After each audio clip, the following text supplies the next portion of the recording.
Hello, friends. Welcome to Crack Defense. So, we were continuing our blood chapter here, and we'll continue that. And in the last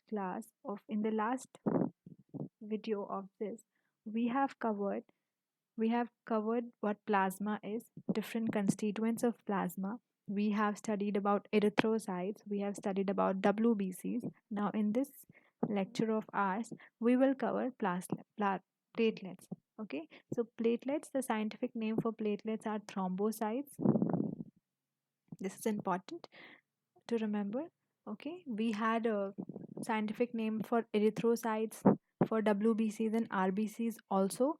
So RBCs are called as erythrocytes and WBCs are called as leukocytes. And these platelets, they are called as thrombocytes. Now if we see this thrombocytes, so these thrombocytes, they are rounded, oval, non-nucleated fragments of cell. They help in blood clotting, and if less platelets will be there are chances of dengue. Okay, so the platelets should not be very less, because in case of dengue, uh, the person loses their platelets. So therefore, if platelets are less, then there are chances that the person is suffering from dengue. Now here in this slide, we'll see the formation of clot. So when this development of clot takes place, so suppose कहीं पर चोट लग जाती है, okay, और वहाँ पर cut आ गया, you'll see the flow of blood, and after some time you will see the formation of clot on that particular area. So how the clot is formed, so we have an entire process of that which we'll learn. So here the thromboblastin, or the clotting factors, that will react with prothrombin. Okay, so clotting factor, that is we can say thromboplastin and calcium, they will react with prothrombin, and this prothrombin, when it is reacted with clotting factors, it forms thrombin. Then this thrombin, it will again react with the fibrinogen that are present in the blood, and these fibrinogens are soluble in blood. So these soluble fibrinogens will react with thrombin and they will form fibrin that is insoluble, and this insoluble fibrin is formed outside the blood. That is why the clot is formed outside and not inside the blood. Okay, so these insoluble fibrins are formed in the form of clots. Okay, these are fibrin strands and you will see them as blood clots. So fibrins, we can also say that fibrins, they react with blood corpuscles and they form clot. Heparin is also an anti-clotting factor. We have discussed about heparin in our last class. Okay, so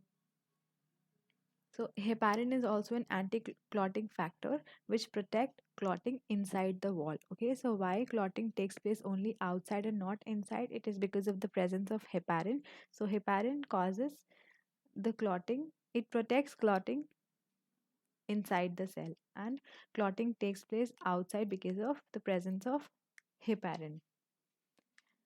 So I hope this is clear for you, and if I again summarize it for you, so we have this prothrombin will transfer into thrombin in the presence of thromboplastin and calcium.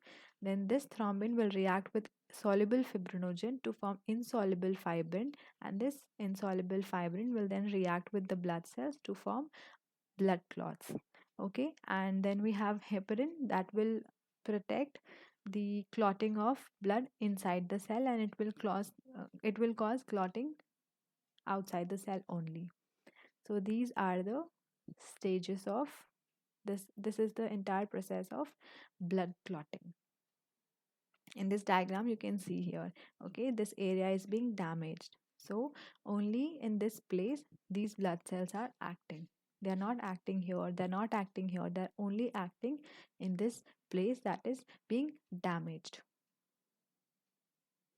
Now next we will study about ABO blood group. So there was a scientist, uh, Landsteiner, okay, and he came up with his theory. He studied on blood groups and he discovered ABO blood group. He also discovered RH factors.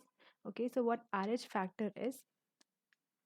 So RH means we have RH positive and RH negative.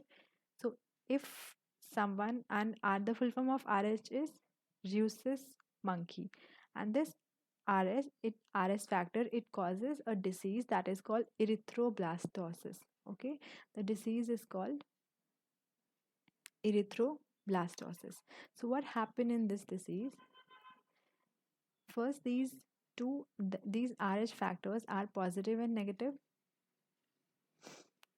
You can check the spelling. Okay, so these RH factors are positive also, and they'll be negative also.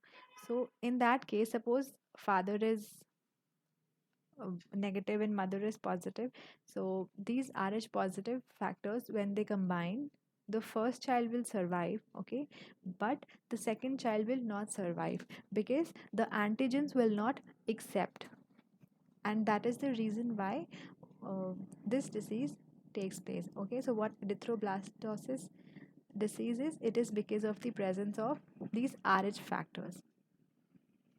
Now we have this ABO blood grouping. So we'll discuss this ABO blood grouping. So this is about blood group A.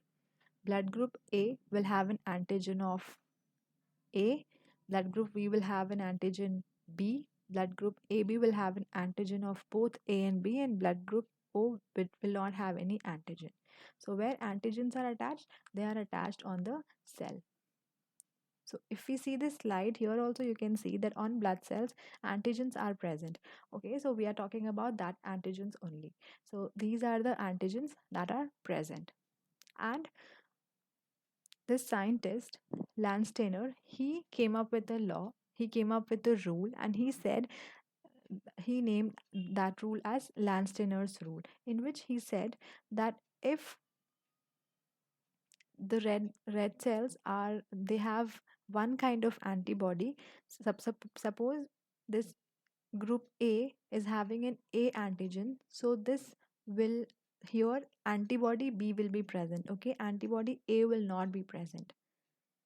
Okay, so because here antigen A is there, so B antibody will be present.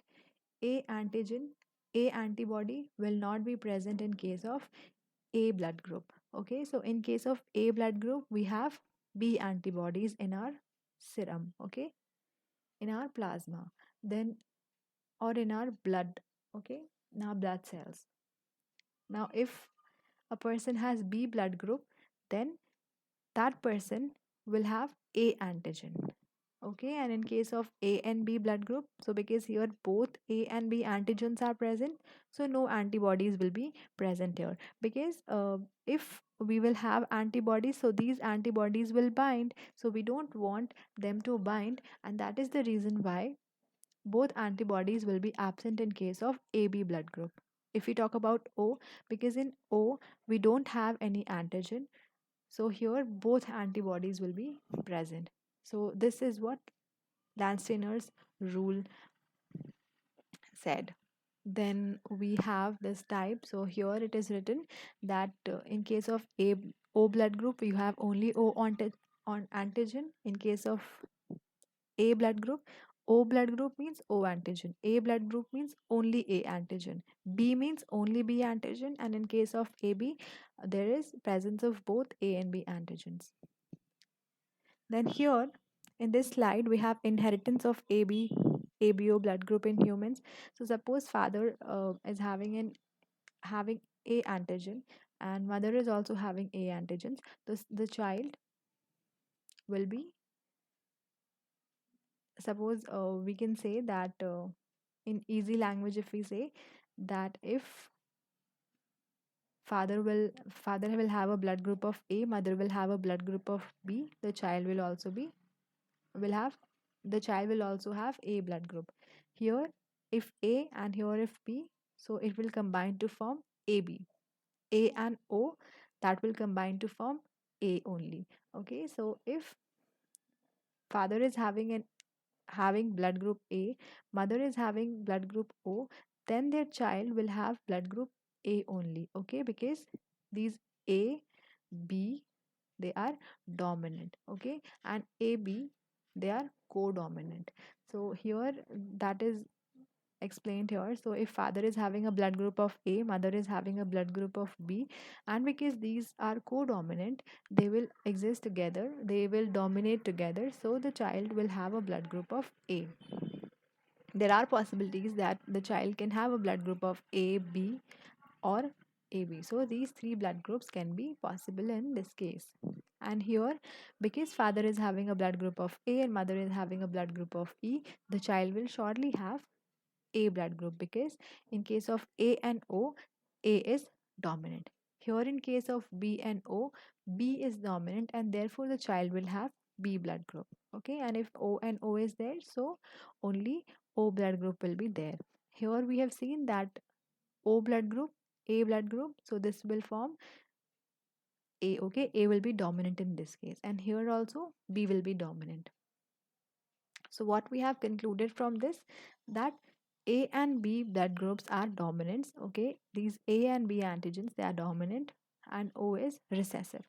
So when we have A and O, A will dominate. When we have B and O, B will dominate. When we have A, B both, then there are chances of that the child can have a blood group of A, B, or AO.